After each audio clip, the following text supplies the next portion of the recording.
Good morning, good afternoon, good evening, wherever you are. I'm your host, FD for Switchback.tv. Now, before I proceed, guys, into all matters relating to Cardano, please note that what I'm going to share with you in this video with regards to Cardano is not financial advice. If you do require financial advice, please approach someone who is trained to give you financial advice. And also, please consider subscribing to our channel. The objective remains to grow the channel, especially if you are new and you like some of the, not all, but some of the content we share on this channel. Please subscribe to our channel, and also don't forget to like and hit that notification.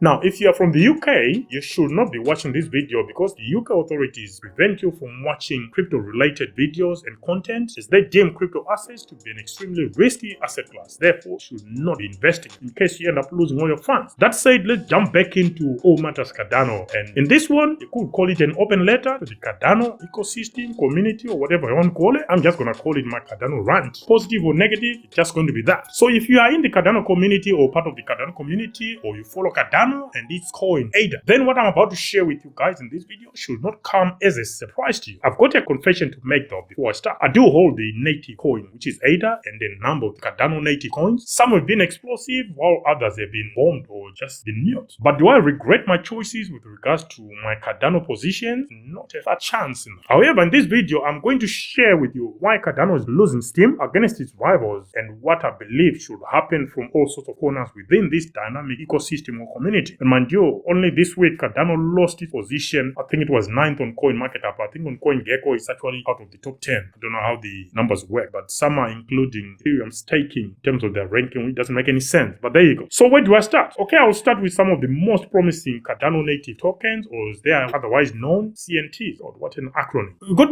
Old Marble token, which is one of my deep in plays and has been rocketing of late. We first covered the World Marble token almost 2 years ago, and my belief in World Marble token has not changed one bit. In fact, the WMT token features in both our crypto public portfolios as well as in my private portfolio, in which it features relatively heavier than in our crypto public portfolios. In my private portfolio, it's still a tiny percentage compared to my other positions, just to put it out there. Next one is Singularity Net, which is an AI play from the Cardano ecosystem that has been making waves lately with its proposed merge with some AI powerhouses in Ocean Protocol and Fetch.ai. This one I exited my position a while ago, just under $1, and I'm not sure I'll be going back until I actually understand the mechanics of the upcoming merge. So far, it is not making much sense to me why they are merging or what the objectives are of the so-called merge or merger. Next is Iagon, another deep in play that covers decentralized storage, soon to add compute. That's what the project team told us a while ago. This one in particular features in one of our crypto public portfolios as well as in my private portfolio. So I'm trying to be open here so that any padding or any criticism or otherwise that comes after this, it's coming from a place of someone who's got a dog in the fight, okay? And we're coming back to Iagon. My entry prices were just incredible. I think we started showcasing this sometime in 2022, and some of the entry prices were just incredible. And where it is now, some weaker hands will have left their positions, but I'm aiming higher. I also hold positions in the 3 leading indexes in Wing Riders, Minswap, and Sundaeswap. I know some people argue that those are not really leading. For me, they are my leading indexes, so back off. I think both will do well when the time comes, but not just yet. I exited my Concopious position during the very recent run and came out of that position at around 14 or 15 cents. I believe somewhere at the end of last year. I'm not sure exactly. I may still have a tiny bag left. That is not worth talking about. It's worth talking about my bigger position that I exited. I also hold my original positions in Lenfi from almost 2 years ago in both my private portfolio and that tiny position, you know, that is part of our 15k to 600k portfolio challenge. And let's not forget the ADA coin itself, which I also hold in my private portfolio as well as featuring in our 15k to 600k portfolio challenge. There are other tiny cryptos that I hold within my Cardano bag or Cardano ecosystem. There are just too many to mention, and some of them might not even get anywhere. And at the moment, yeah, you just call them dust tokens, really. Yeah, but I've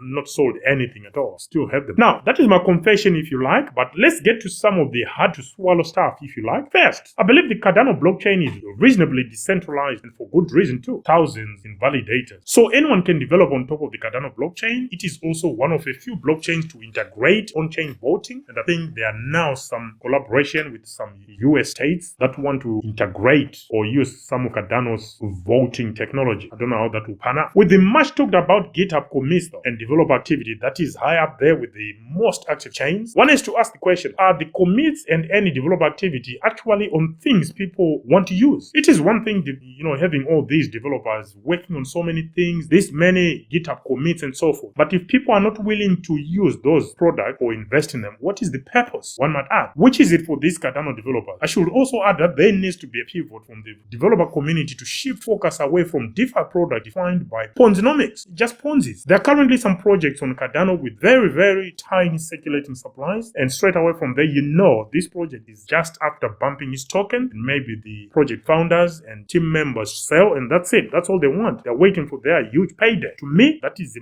massive, massive red flag. Some of the projects they are doing, they're copy and paste, and you can get better service and better value for money in other ecosystems, not in Cardano. So I actually don't understand what's going on. You can have as many developers as you want, any commits as you want. What matters most is what actually attracts the traffic. That's what you're looking for. There's no point in saying we've got all this and no one is using it. You can talk about it, but if you're not attracting new users or your own existing community members are not utilizing those dApps or projects, what's the point? The second one is lack of liquidity. Now, we've heard it all about VCs suppressing Cardano's progress and so forth, but is it not high enough time to actually move away from blaming third parties and own up to whatever mistakes have been made in the past and correct them? And here I'm not pointing towards charming VCs to come into Cardano, but there are other ways to attract liquidity to the Cardano ecosystem. For example, develop proper tools for developers from other chains to port their creations with much ease and ideally with no code changes. This works well on other chains such as Polkadot, ICP, and a few others. The VC bashing was probably valid during the last cycle, but I think it's out of date this time around. It is time to move on and actually deliver on substance instead of blaming other people. And the third one, this is going to be a controversial one, but it's got to be said. I know some people, they do skate around this, they pussyfoot around it. I'm just going to go for the jugular here. Charles needs to stay away from trying to be the spokesperson for the Cardano community at large. I'm talking of Charles Hoskinson, the founder of Cardano. His time as the figurehead needs to move on to the community and he needs to relinquish whatever power he thinks he still has. Now, I'm aware that there will be a small or large proportion of people whose confidence feeds off his public pronouncements and the like, but if you are to have a spokesperson to attract non-Cardano natives, Charles is just not it. The guy has over the years developed a knack of rubbing people off the wrong way, and whether that is just his arrogance being mistaken as confidence or lack of leadership skills, I have no idea. But from my personal viewpoint, the guy seems to bring more negatives than positives for the Cardano ecosystem. He should just stay in the background like most founders. Nothing personal, it is just business. Take for example, it's believed that all within the Cardano community are not interested in the value of the ADA coin increasing in price, but they are all interested or they bought into his dream to change the world. Come on, look, there are organizations out there whose job is to change the world with no benefits accruing to individual investors, or in this case, donors. You donate to change the world with no benefits accruing to yourself and be happy that you made a contribution to such and such cause. However, this can be the same for investing into a crypto token or coin. Whatever Charles may think, we are all here to change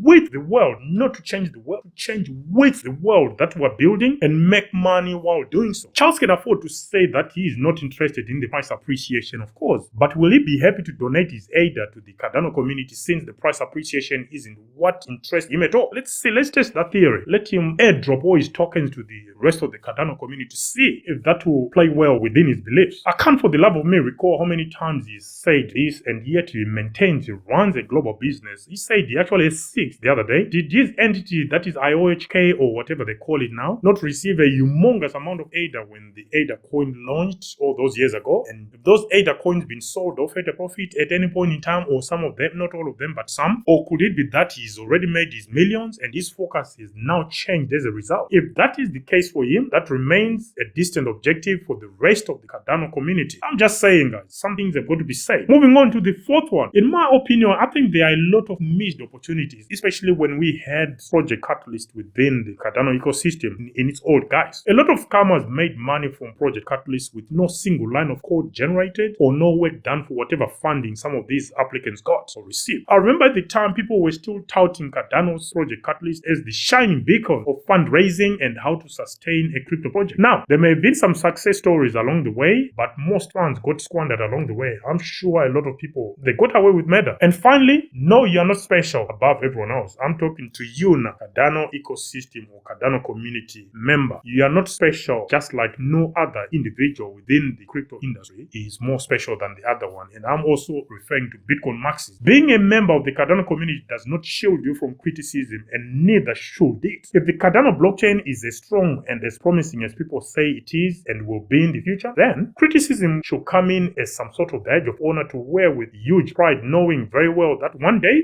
your detractors shall be proven wrong. No gatekeeping. You should not be gatekeeping. Embrace criticism, whether be it BitBoy calling Cardano dead or some desperate people influencer seeking attention and traffic to their Twitter account calling Cardano a ghost chain. Let it all come in and accept criticism. After all, Cardano is no angel and it isn't blameless. I mean, think of the longer build-up, delays, slow pace that create exaggerated expectations. After all, if people have been waiting 7 years for the promised land and what's delivered is only a football field on some flotilla, then they have every reason and every justification to mock, ridicule, accept some responsibility and try get better next time instead of trying to normalize the business as usual culture as if nothing needs to change. When has that ever worked in the real world, in any walk of life?